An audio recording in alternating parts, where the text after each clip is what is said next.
Iepa kuadrilla, bueno, dakizunez, urriaren 16an egun handia, Nafarroinez eguna da, eta aurten ere erronka mundiala. Prest zaudete?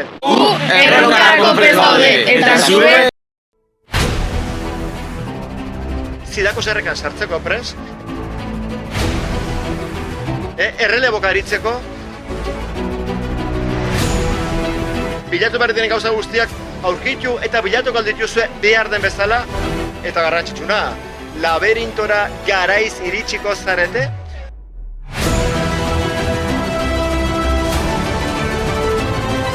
Bueno, hori dena ikusteke dago.